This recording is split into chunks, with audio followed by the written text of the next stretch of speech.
Welcome, ladies and gentlemen, to another episode of. Cause you don't know football. And Tim, I'm starting to get a little sad because the football season is going to be ending, you know, next I know, week, man. and this week's Pro Bowl is doing nothing to solve that. Did you see that nonsense? I'm not interested. I don't even want to talk about that. I'm not interested in I, that at all. I saw a few of the quarterbacks doing the target practice, but like literally nothing else. And I feel you, man. The football season's coming to a close. It's always a sad time. I'm just going to be sad for until next year anyway, purely because the Cowboys have just shit the bed constantly. So Right? been sad since that game. Super Bowl is going to come up, It's and okay. then it's going to be another I give summer you, just I hoping give you things an happen. emotional hug, from my heart. I give you an emotional hug. Oh man. All right, cool. Well, let's just jump basically right into it. So I feel like the title of this episode should be like revisionist history because we said some shit like this year That's we said some stupid shit. We wrote it down too. We videoed it. and Yeah, man. We some of our preseason picks were a little bit off. Didn't see them going that way. that's We how I'm like feeling about it. we That's barely how even I'm got feeling some of about the MVP finalists written down. So man, I don't know what we were thinking. We're gonna have to do better at picking these games and these winners it. Right, preseason. right. Yeah, so we'll get to it. But so let's jump back for a quick second. So we had the title games.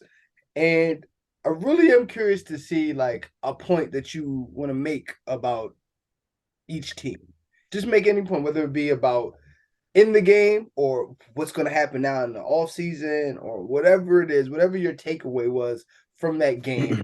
I really want to just hear like a point from it. So let's start with the losers. so the biggest loser this weekend was probably San Fran. So give me your takeaway about San Fran. I mean, they're a quarterback away from dominating the league forever. Um, we saw that. Look, I mean, they went what?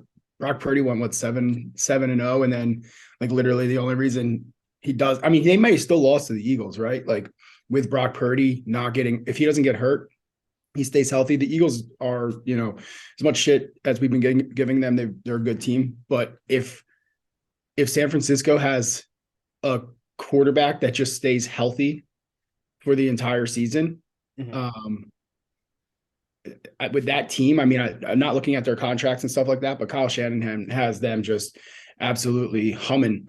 It was an unfortunate loss, but that team is good. Like they were really good. Um, So yeah. So I think like this team is just this roster is ridiculous. But yeah, yes, I tend to agree exactly 100% what you just said. They're one quarterback away. My only thing that I'll take that one step further, the 49ers need to go get Derek Carr. I don't think that with this roster you don't need a top quarterback and you don't like need a top five or anything. yeah. But like I said, I like when a quarterback's in the top 10, like Matthew Stafford. I never thought Matthew Stafford was a top five quarterback, but I thought he was like 10 quarterbacks that I mean he was in that conversation. And I Yeah. think if San Fran goes and gets Derek Carr, they'll figure out these two young quarterbacks not next year, but maybe the year after that. And I think they get their Super Bowl next year with Derek Carr. It's that'll be interesting. I mean, I'm curious to see what happens with Derek Carr. He obviously is a pretty good player.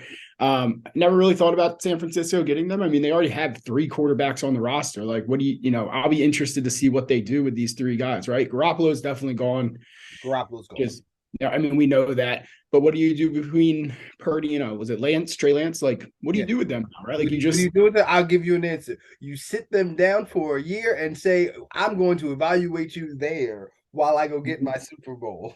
yeah, That's what you do with them. yeah.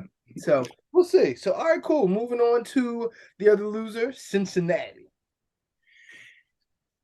I mean, look, I think they played like right now. Kansas City is just that big bully in the AFC, and they just ran into like it were bound to lose one. I don't really. They still need Cincinnati still needs to improve their offensive line, right? Like they had what I think two of their offensive linemen were still out in this game against the Chiefs, right? They ended up scoring 20 points in that game against the Chiefs.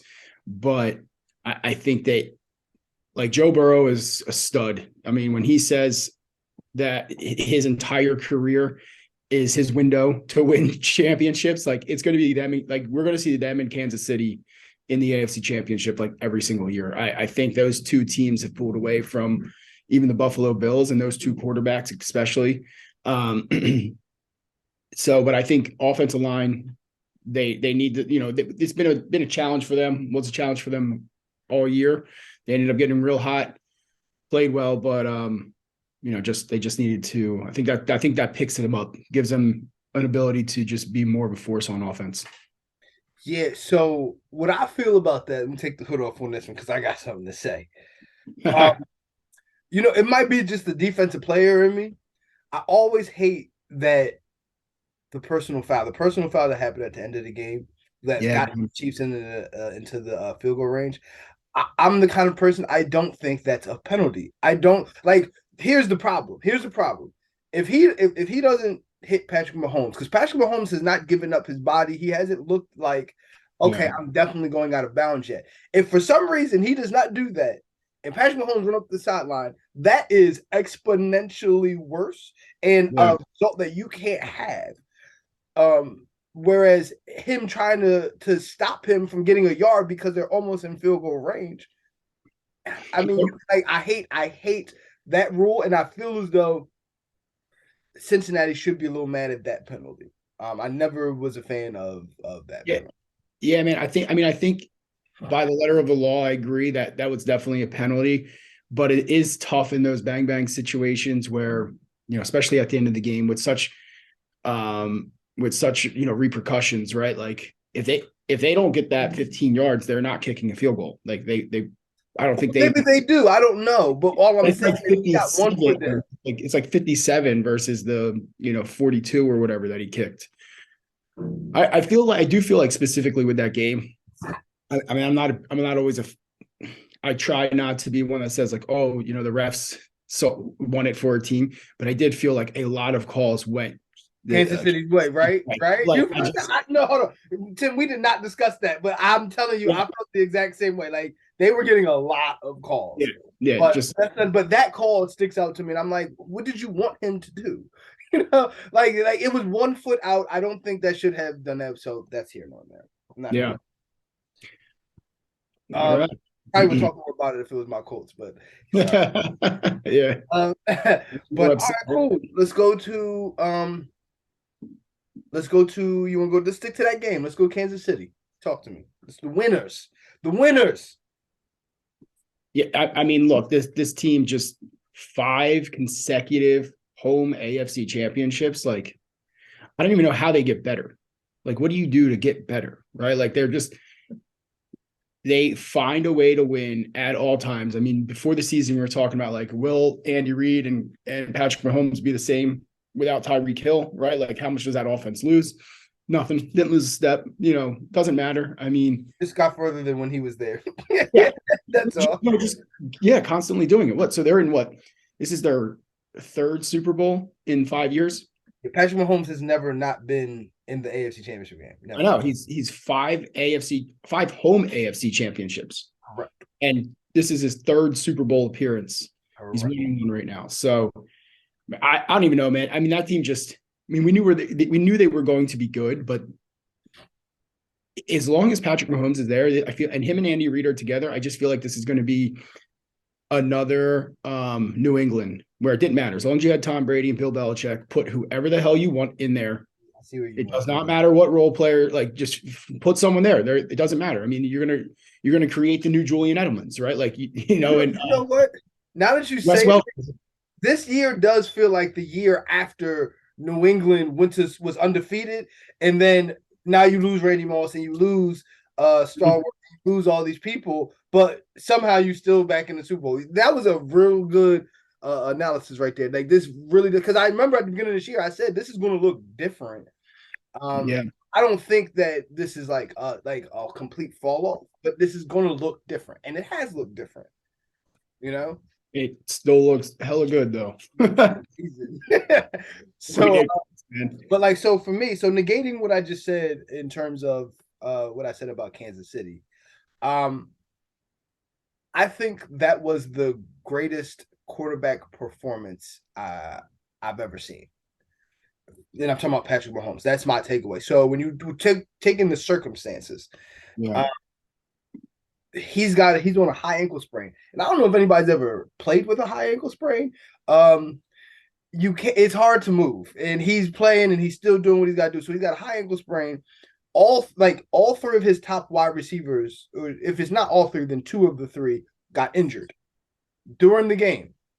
So he still threw for over 300 yards. He still put them in position to win, and he still used that bad leg. You know what I mean? So it was within him. And I've never seen a situation where when you talk about injuries, we talk about an opponent that had you've never beaten, and you're losing all of your guys that you need to beat them, and then you still beat them. For me, that was the greatest quarterback performance I've ever seen. Yeah. Yeah, I mean, I agree with you. I mean, dude just finds a way to win at all times. What I find insanely impressive, and just, did you know all four of the Kansas City and the Bengals matchups between Joe Burrow and Patrick Mahomes have ended in 3 points difference? No, I didn't. I'm not shocked, but I didn't. The Bengals won the first 3 times by 3 points in each game, and then the Chiefs just won by 3 points in this game. Right. Right. Like that's how close these two. Like, that's what I mean when, like, there's always going to be some personnel updates and how to get better by both of these teams, but they're both so close in talent right now.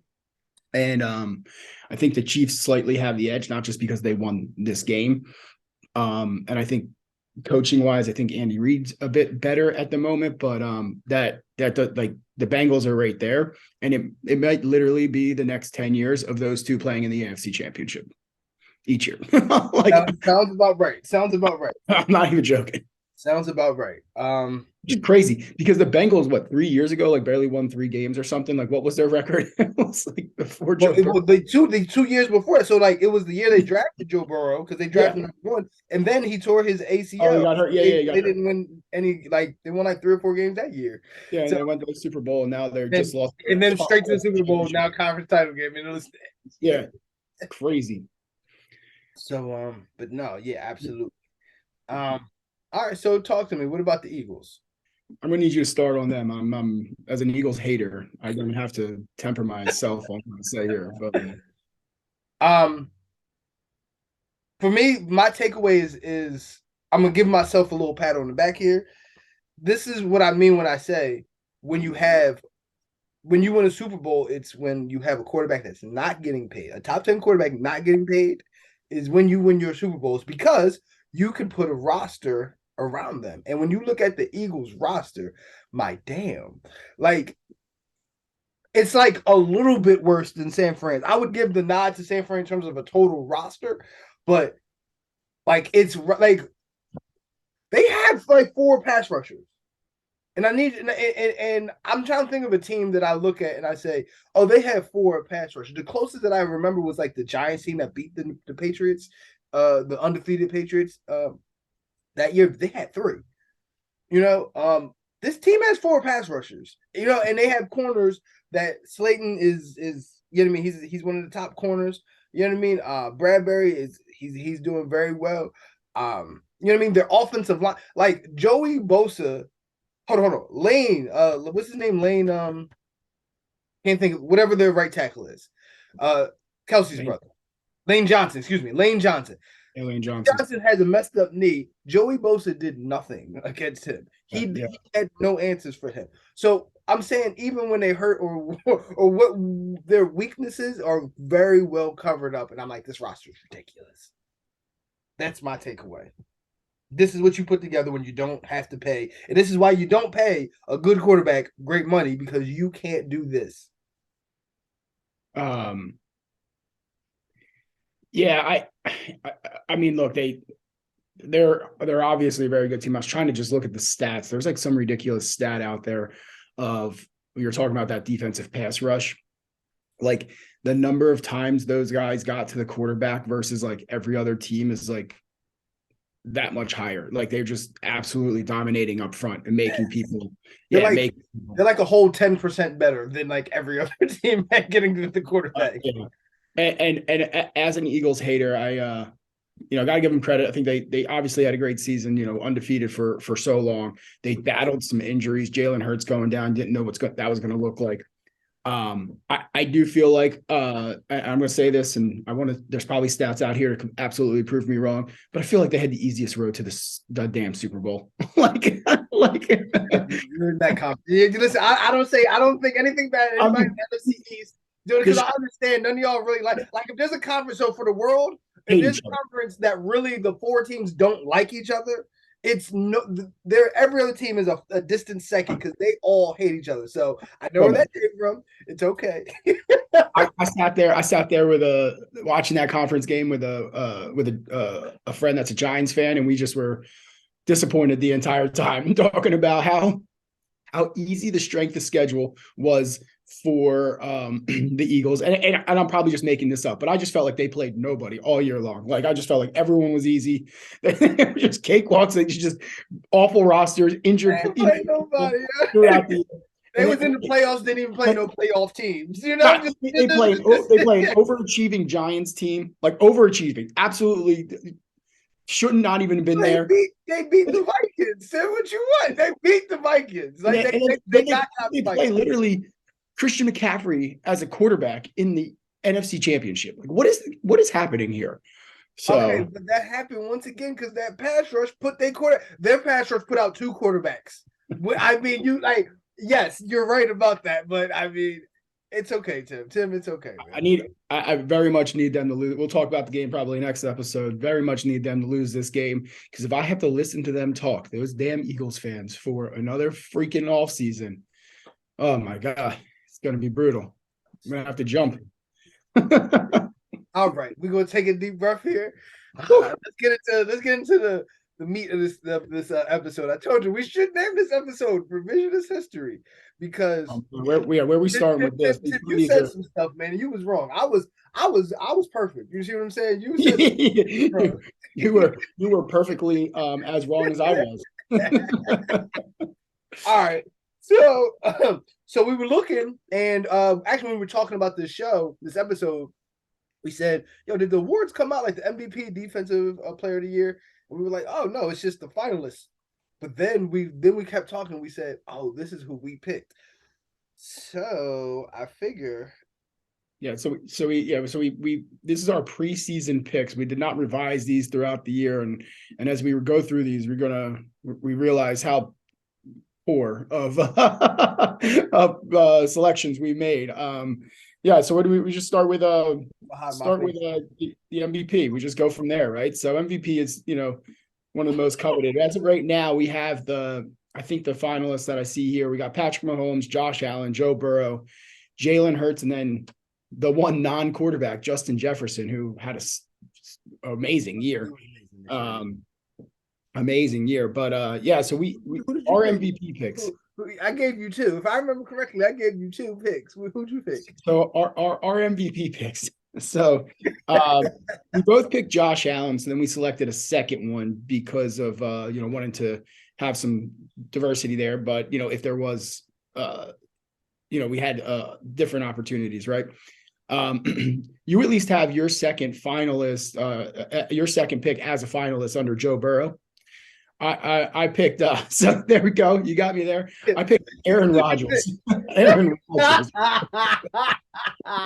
So had a bit of a difference. All right. So in all fairness to your pick, though, I did think if Green Bay beat Detroit in that final regular season game, I was like, they're gonna make some noise, and it was because of Aaron Rodgers. So I think there's a fairness that has to.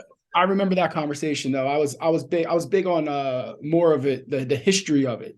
The Aaron Rodgers, that bad man. If he wins this year, if he were to win this year, obviously he wasn't even a finalist, didn't have the greatest year. It would have been a three-peat, 3 consecutive MVPs. So I thought that would have been fun, but yeah, way off on that pick. He's always Aaron Rodgers always expected to have a good year, and it just wasn't his. So. But who do you think wins this MVP? Are they? And let me ask: are they supposed to take into account the playoffs? I don't think so, right? I don't think so. But at this But point, I don't know. They changed stuff so much. I don't know. yeah, it's hard to be like unbiased there, right? Like if you see them playing these games, like, but go ahead.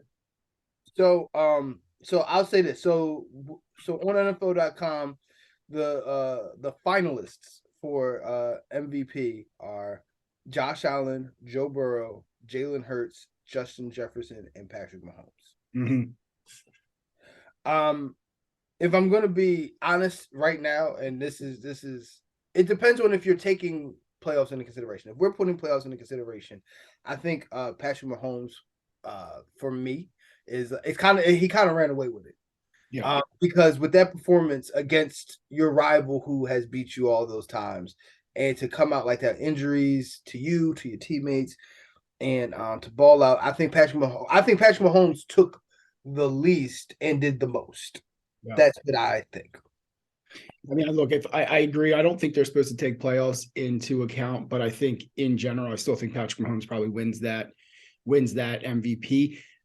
I think a close second there. I mean, obviously you have Josh Allen, Joe Burrow, and Justin Jefferson who had good years or great years, but I think Jalen Hurts, it could, if you're not taking into the playoffs, Jalen Hurts had himself a phenomenal season. If he doesn't get hurt and doesn't miss, what was it, 3 games, he may have just run away with it himself. But I don't think Jalen Hurts was my number two throughout the year. throughout the year. I don't think Jalen Hurts was the number two. I think when you look at the Eagles roster, I mean, I'm not saying he's not a key to that, but what I'm saying is that roster is crazy. Like he didn't do the most with the least. I got like he had the most. You know what I mean? I understand, but I would go to Burrow. Yeah. I mean, I don't think you can go wrong with either one of them. I'll be curious to see how they end to come up. I do think Patrick Mahomes wins it out of this list. I think so too. I think we agree on that. Justin Jefferson made himself a year, but there's no chance in hell anyone gives a non-quarterback the MVP. So, all right, cool. So that's what we think of the MVP. So let's go offensive player of the year. So we'll start with mine here. Justin Jefferson, I think. I'm getting ready again. I think Justin Jefferson could win this one, and that was my pick. Justin Jefferson as the offensive player of the year. I think he beats Tyreek Hill, but it'll be interesting with Jalen Hurts and Patrick Mahomes being MVP finalists and one of them not getting that. It'll be interesting if both of them get in, if they win both, right? If Patrick Mahomes wins the MVP, does he win the offensive player of the year? But with that said, do you want me to reveal your pick preseason, or should you reveal your pick? I think you should do it. Just take this shame with you. As you mentioned this, you were definitely fangirling preseason to make this pick. So my offensive player of the year pick at this beginning of the season was Jonathan Taylor. A lot of things fell off the wheels for us this year. It really wasn't a good time. You know how girls always say it's not a good time right now. It just wasn't a good time, right now. So, yeah, that was definitely rough. Didn't he miss most of the season anyway? I feel like he was hurt the entire time. Definitely missed the last 4, and that was because we're like, what are we going? What you going to get yards now for? Getting hits. I know. I just looked at it now. Looks like he may or may not have toe surgery, so won't be picking him for MVP next year either. Maybe comeback player of the year. That's what you'll have to pick him for, because he had, the whole organization, man. We all had some hope too when Jeff Saturday won that first football game. Then he lost what, 6 in a row. Let's not talk about the Colts right now. Okay, it's a little tender still. Guys hiring a coach yet? All right. So their list on NFL.com for offensive player of the year, their finalists are Tyreek Hill, Jalen Hurts, Justin Jefferson, and Patrick Mahomes. So who do you think is going to win that? This is one where I would like to see Justin Jefferson win it. I think he had, as an offensive player, like one of the most spectacular seasons. I find it tough. Like, are these like the people that are voting going to vote someone other than a quarterback? So like, how do you vote? I mean, I guess how do you vote, Jalen Hurts or Patrick Mahomes as the MVP and then say he wasn't the offensive player of the year? But again, I know you're looking at different criteria. So I think Justin Jefferson, mainly because I'm going to actually get one of these preseason picks home. No, So I think honestly, I really do think you're right. I think the only other player that has a chance on that list is Tyreek Hill, and he also had a crazy season and it looked amazing. But I tend to think that you're right, and I would if I was to say which season was better, I would say Justin Jefferson was just doing things that like he was dominating teams, like single-handedly winning football games for the Minnesota Vikings. I mean, if for no other reason that he's taking down Randy Moss single season records, Yeah. and when you do that, you know what I mean, in the city, like you got to get points for that. Even if it's like, all right, maybe the other person had more yards. When you talk about like if anybody was to break like Jerry Rice's yards or something, a single season record in San Fran, you kind of gotta to give him that, So that's here nor there. So then moving on, we also did the defensive player of the year, and we actually picked the same person. It's just You're gonna miss. it's just who that person was doesn't really make sense right now. It was that one that whole team and that whole show went the wrong direction as well. They went down with we went down with that ship. So so we both picked Aaron Donald. Which look, we're going into preseason. Going in the preseason, they're Super Bowl champions. I don't think they had like an insane. I don't recall like what their team looked like, but I'm pretty sure the team was coming back. But that whole team, just the Rams in general, just the whole team just went south. Like they were just all done. Nobody cared. Super Bowl hangover was real over there. And Aaron Donald, I don't even know what he did this year. I mean, sure he had a fairly good season, but he was on a bad team and we made a terrible pick. This is what I say about the Rams' whole year. Josh McDaniels has one highlight as a head coach, period, in his whole career, and this is his second stint at it, and that was beating the Rams. Yeah, it's so bad. I mean, it was so bad. Their coach is contemplating retiring. He's like 33. He's terrible. I'm so glad that he thought he was too good to be the Colts coach because that man is a terrible coach. But that's here nor there. So we picked Aaron Donald. Now the finalist for Defensive Player of the Year is Nick Bosa, Chris Jones, and Micah Parsons. Which actually that's the best out of all of the lists. I think that's actually a really good list. Like really good list. All three. We don't necessarily know the Chiefs for like having this dominating defense, but Chris Jones is definitely an anchor on that. Absolute disruptor. As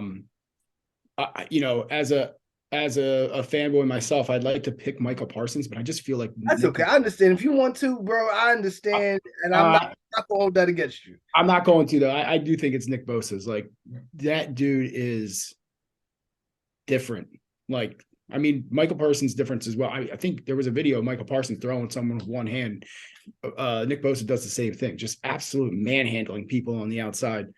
These big 340-pound tackles. Like, I don't know. I mean, I don't have Nick Bosa's stats in front of me. But Nick Bosa just doesn't do it to Lane Johnson with a bad nick. He don't do it to him. Yeah, that's.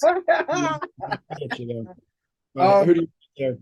But no, I do think Nick Bosa, we talk about the whole year, had the better year. But I think Chris Jones, when he did this, I do think Chris Jones' defense is the worst of all three of their defenses. And he's like the next person who is like they got Carlos Dunlap as their other pass rusher. Like it's not like a lot of talent on that defense. And what he took the most, that would be my argument for him. He took the least and did the most with it in terms of a defensive player.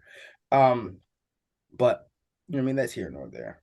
And Timmy, don't worry about rushing. Even if we got to run this back, I'll just do it real quick. All right, so don't worry about rushing. Oh, no, we're good.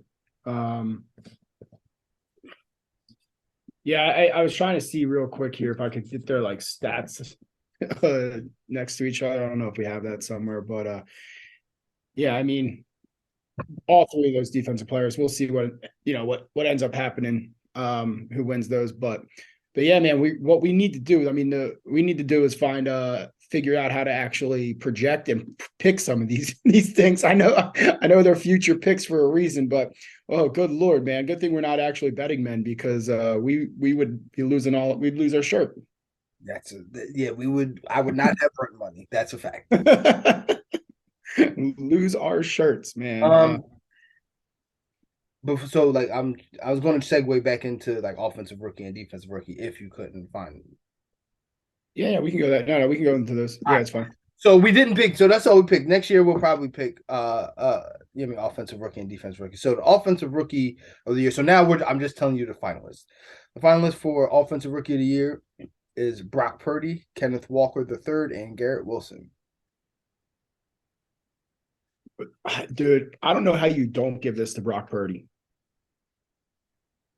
Interesting. I mean, I have that answer, but interesting. I don't know, man. I mean, he goes in as Mr. Irrelevant. I don't, again, around a team around him. I completely understand it, but he put up phenomenal stats too. Like he had like 3 interceptions, like in 8 games or whatever, and takes the team to the conference championship. I get Kyle Shanahan, the whole defense we just talked about. I mean, having Kelsey really freaking helps, but I mean, I don't know. Who do you got there? Well, to answer your question, how do you not give it to Brock Purdy is because he played 6 games and not 17.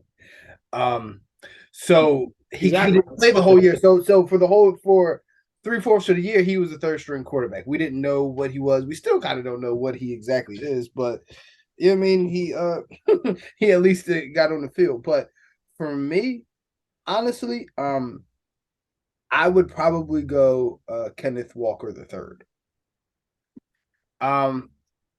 This was supposed to be a rebound year for the Seahawks, and they actually made the playoffs. So we knew. Well, Geno Smith played better than we could have ever imagined, but the stabilizing force and what allowed all this stuff to go along. They had a running game that it was really hard to stop, and I would say he had more impact when I look at all of this. So like the 49ers roster is stacked. And when you look at the Jets, their defense is really what was pulling them, because offensively, they had, their quarterback situation was bad. So, but when I say the Seahawks, yeah, they had some defensive pieces, but they were winning games by figuring out how they were going to do it. And I think Kenneth Walker III was more integral in terms of I got to lean on him more than the other two. So that's my pick.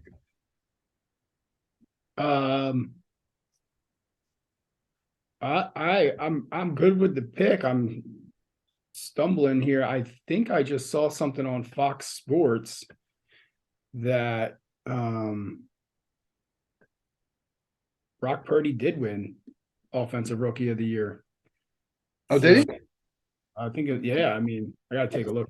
We'll look at it afterwards. But either way, I know I completely understand. Look, that team up there in excuse me. The team up there in Seattle, they had themselves a run at it. We had they ended up, Pete Carroll ended up putting them together. Geno Smith might win the comeback player of the year. But I definitely get it. I'll have to look into to see if Brock Purdy actually won that. But okay, we'll see about that. Going back, I was just looking at this a bit more. So that dumb website that says Brock Purdy wins Offensive Rookie of the Year, it's the NFL on Fox Offensive Rookie of the Year. So scratch whatever I said about that. Oh, so you're looking at spam. What you were saying.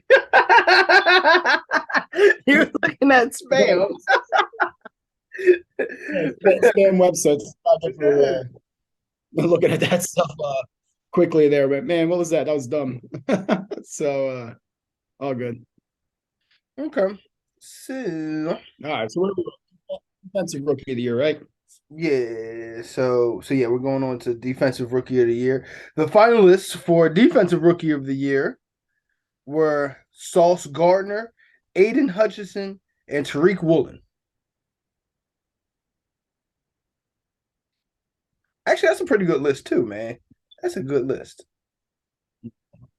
You know what? For that one, because Uh, I would actually rather hear your ranking of those of that list.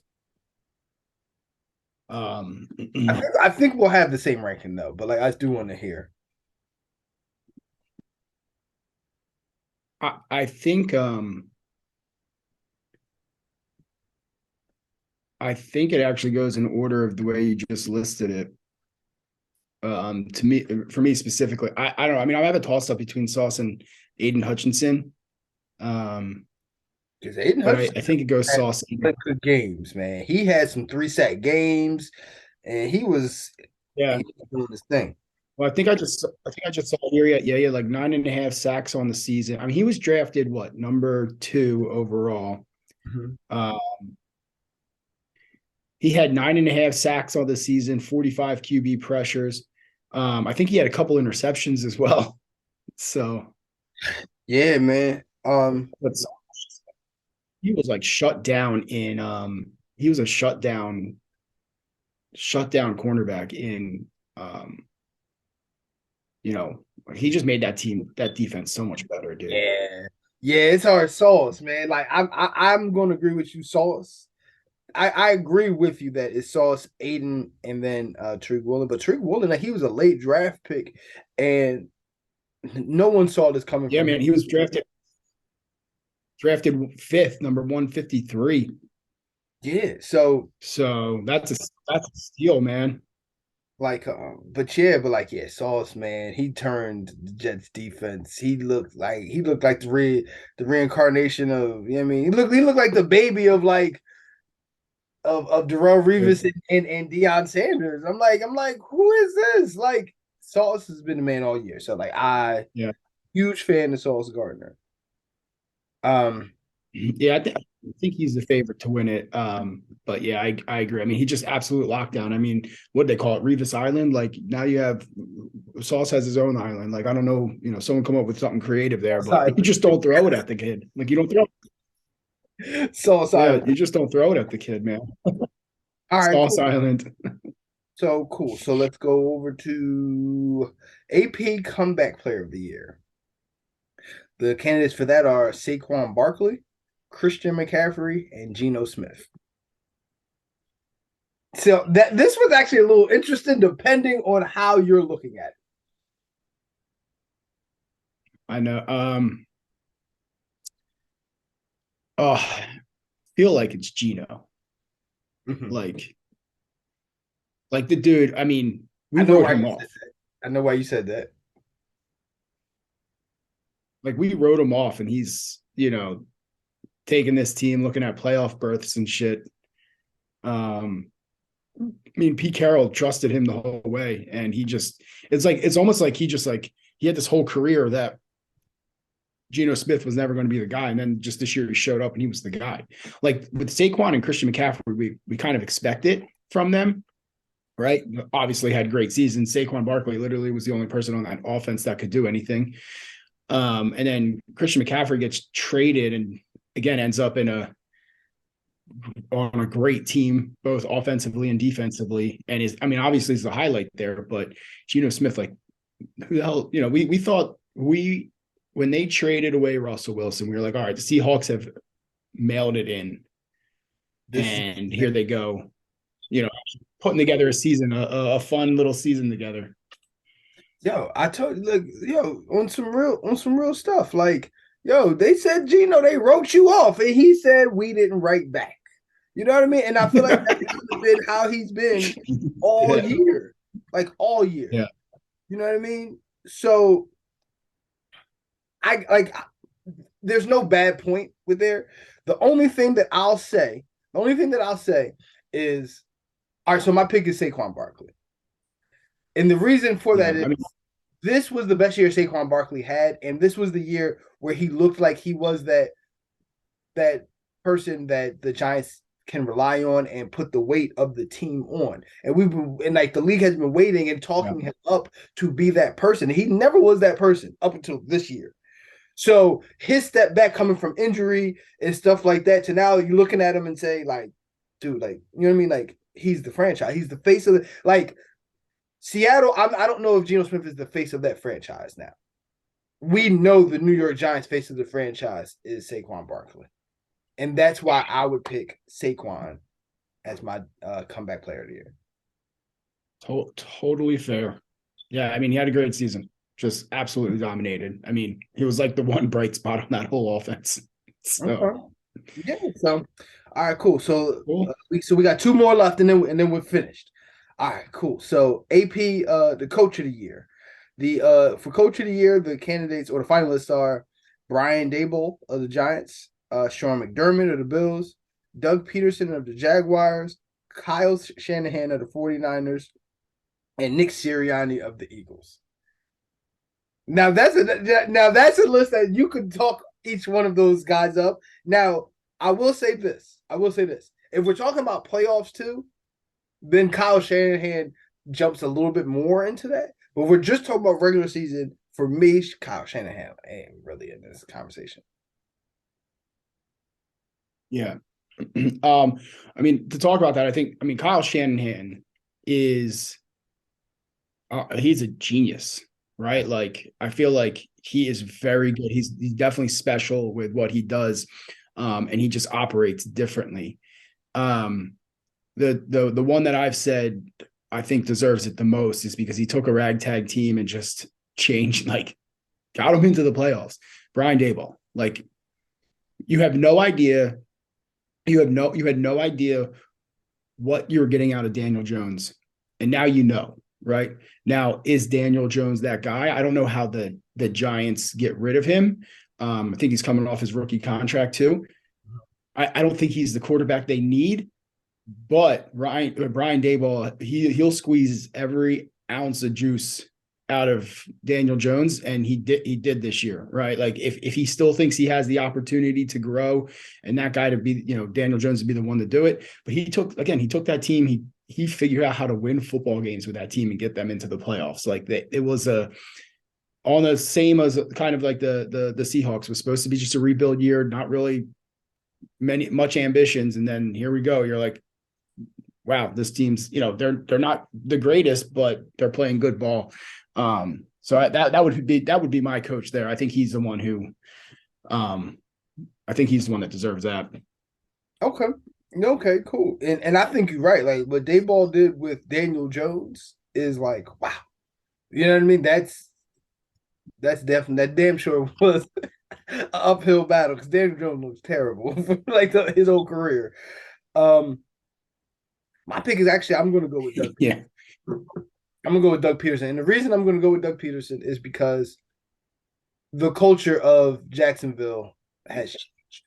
You said that the Giants still need their quarterback. I don't know if they're going to actually move off. They're probably not going to move off their quarterback. So they're not next year going to be better per se than they were this year. Yeah. Because they're not going to move off their quarterback. They're going to have that same situation, and it's hard for them. If they had a quarterback, I would say, listen, the Giants probably just changed their culture. But I don't think the Giants have changed their culture yet because they're going to have the same quarterback. Yeah. Whereas the Jaguars, when you look at the Jaguars next year, we look at what that defense did at the tail end of that season of this season, going into the playoffs. Looking at those wide receivers that we can agree they're not good wide receivers. With that quarterback, with Trevor Lawrence, Jacksonville, like, you can't not look at Jacksonville and say, all right, early season, they're a contender for a title game.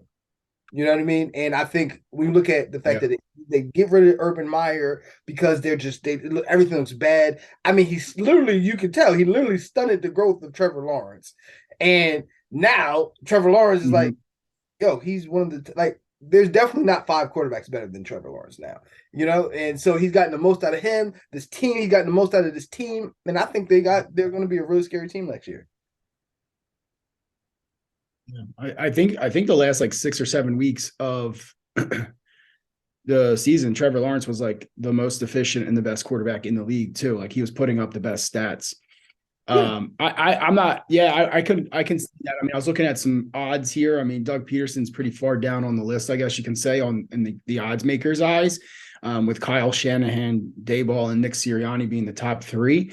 But I agree with you in that front. Like, we already know Doug Peterson was a good coach, right? He gets let go in Philly after winning a Super Bowl, eventually finds his home over here in Jacksonville, and does, again, takes a team that we just, we had figured just weren't going to be any good, and puts together, again, a nice season for them and gets the most out of them. So yeah, I'm good with that as well. I really, really hope Nick Sirianni doesn't win it. We just really need anything Eagles to not happen.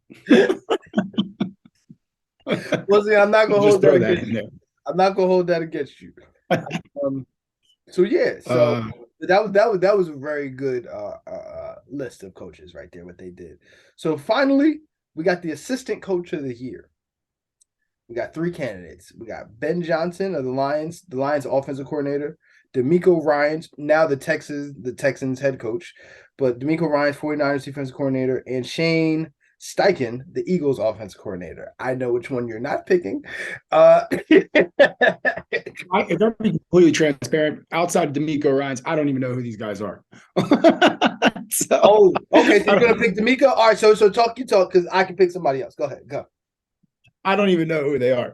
I mean, more than anything, I think if you take a look at these 3 just based off of the teams that they're running, DeMeco already got himself a head coaching job, had one of the best defenses that we could see, and you just, again, I think just being able to corral that group of guys and making them become the animals that they were is going to put them in a good position to winning that thing. But if I'm being, it's just making shit up as we go here, because I don't know much about any one of these 3. I mean, other than like DeMeco Ryans is, talked about him all year about how good that defense was. And that comes from, starting at the top. Okay, cool. So I hear you that, and I'm going to give you Ben Johnson, the offensive coordinator of the Detroit Lions. So exactly what Daboll did with Daniel Jones, you tell me this isn't the best season that Jared Goff ever had in his whole career. Yeah. Jared Goff looked scary. He looked good. Jared Goff has never looked scary. Even as a number 1 pick, he's never, even going to the Super Bowl, he didn't look scary. Like, he was like, this offense was so good. Like, that defense, the Detroit defense is terrible. You know what I mean?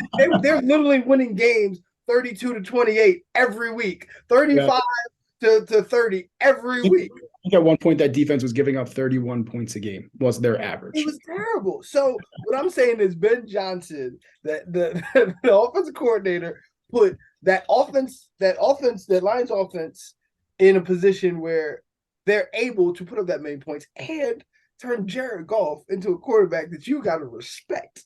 Okay? So I have a point for Ben Johnson, and I'm going with him. I'm good. Yeah, I'm good with that. Man, I really wish the Lions would have pulled off that I wish they would have made the playoffs. Damn Seahawks winning that game, even though the Lions go in and beat Green Bay, man. That would have been great. No, I agree that team at any point could score on you, which was pretty incredible. So sounds good to me as well, but we'll see. We'll see if any of these picks are actually right, or we're just spitballing and we were wrong, just like we were from the beginning of the season. Now at least we had some focus. That's the fun part. But that's the fun part about doing it so early. It's like, yo, you think you know something, huh? Let's put it out there. Let's talk about it. But yeah, they were really bad picks. I'm not gonna lie to you. Cool, man. Well, we got just about a week. Listen, we talked Super Bowl. Listen, this is the Super Bowls right there. We didn't even talk about the Super Bowl, and this episode was like this. Jim, I think we did something. No. I got this time. What's that? I really think we did something this time, man. Let's get. I got a question though. Are you watching this Pro Bowl game on Sunday to get your football kick? I believe it's flag football. Did I hear that correct? 2-hand touch or something? Are you asking me, am I going to watch Tyler Huntley be one of the Tim, I'm not giving a thought to watching this Pro Bowl, okay? There's no part of me that wants any part of that Pro Bowl, okay? Go to Vegas. There are tickets for $35. Well, that's a lot different. That's a lot different. That's a different conversation completely. I didn't know. I forgot they were even playing the game. I saw, like I said, I saw some of the skills competition last night. I was like, oh, Pro Bowl's on. Like, didn't even give it a thought that it was coming up. I did yesterday look at some of the replacements that had come in because it was so many people were scratched, and it was like, He wants to play in it. It's no incentive. It's no incentive. no. Cool. One more week. So, Football. so once again, thank you guys for tuning in. We always appreciate you. Please like, please share, please talk about us. Give us comments. We're gonna get back to you. We love the support that we've gotten, and we've grown so much because of you guys. So once again, Tim, sorry to tell you guys, but you don't know football, man. We both don't know football from I'm not admitting to this. I'm not admitting to this. Oh man. All right. Well, that's a good one, man. All right, man. You have a great day. Take it easy.